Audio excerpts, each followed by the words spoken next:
SVEEP की विभिन्न गतिविधियों के तहत बाय और कांटिया में मतदाता जागरूकता अभियान कार्यक्रम आयोजित किया गया है।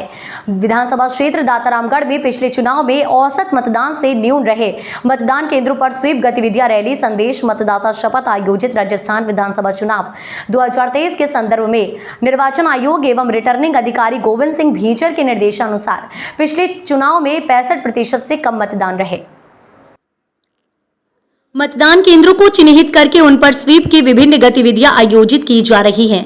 स्वीप प्रकोष्ठ प्रभारी राजेंद्र सरोज ने बताया कि मंगलवार को बाय के 2 बाजियाबाज तथा कांटिया के एक मतदान केंद्र के लिए कार्यक्रम आयोजित किए गए। इससे पूर्व में संबंधित विद्यालय के विद्यार्थियों द्वारा स्लोगन, नारे लिखी तख्तियां लेकर विशाल रैली निकाली गई, जो मुख्य ग्राम के मुख्य मार्गों से होती हुई आम चौपाल पर पहुंची, जहां कई दर्जनों की संख्या में महिला और पुरुष सहित अनेक वरिष्ठ जन भी सम्मिलित हुए।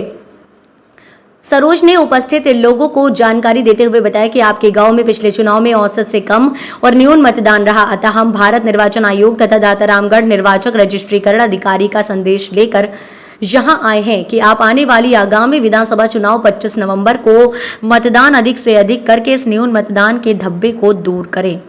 अतिरिक्त विकास अधिकारी हरफूल कांटवा और प्रधानाचार्य रजनीश शर्मा ने मजबूत लोकतंत्र के लिए वोटिंग तथा बाय सरपंच मुकेश खांडल, बाज्यवास सरपंच चंदा धायल को और ग्रामीण जनों में प्रहलाद सिंह ने मतदान प्रतिशत 75% से अधिक पहुंचाने का विश्वास दिलाया।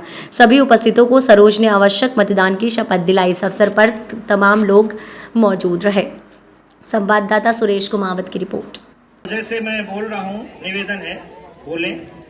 हम भारत के नागरिक लोकतंत्र में अपनी पूर्ण आस्था रखते हुए यह शपथ लेते हैं कि हम अपने देश की लोकतांत्रिक परंपराओं की मर्यादाओं को बनाए रखेंगे तथा स्वतंत्र, निष्पक्ष एवं शांतिपूर्ण निर्वाचन की गरिमा को अक्षुण्ण रखते हुए निर्भीक होकर धर्म, वर्ग, जाति, समुदाय, भाषा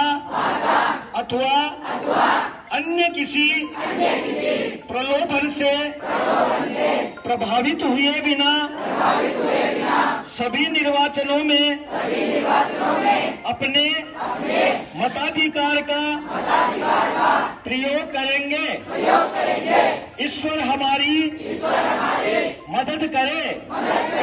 जय हिंद। बैठिए।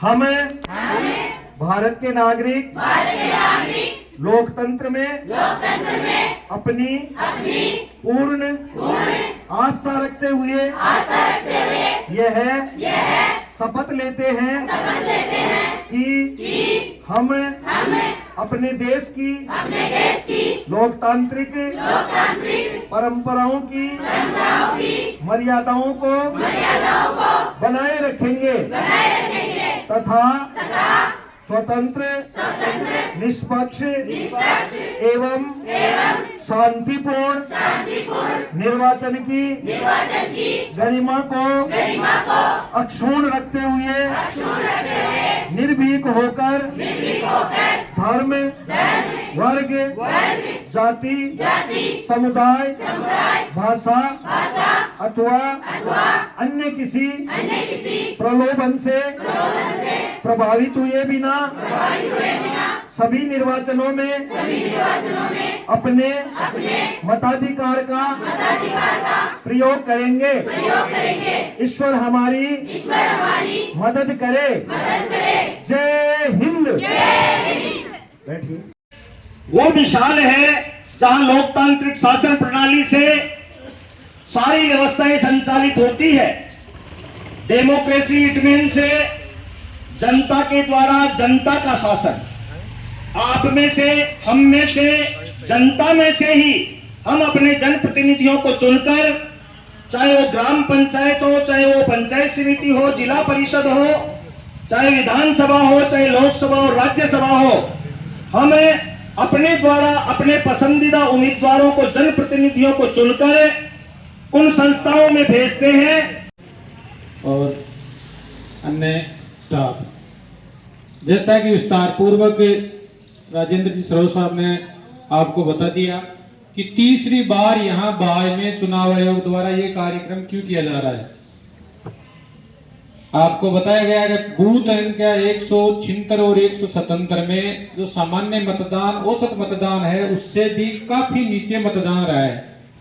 अब इसमें कहाँ कमियां रही है, क्या कारण रहा है? ऐसा तो हो नहीं सकता कि 100 में से 40 आदमी अपने बाहर रहते हैं, लेकिन कुछ लोग हैं जो हम कह सकते हैं कि इसकी जानकारी के अभाव में, उनको प्रोत्साहन के अभाव में, या कार्यकर्ता या जो अपने युवा हैं उनके समझाइश या उनके निर्देश के अभाव में, घर पे महिला हैं, बुजुर्ग हैं, या यूं कहें कई आलसी आदमी भी, जैसे सरोज साहब ने बताया कि हमें कौन सी बोरी डोलता है या हमारे को क्या मतलब है, इन बातों से हमारा प्रतिशत कम रहता है।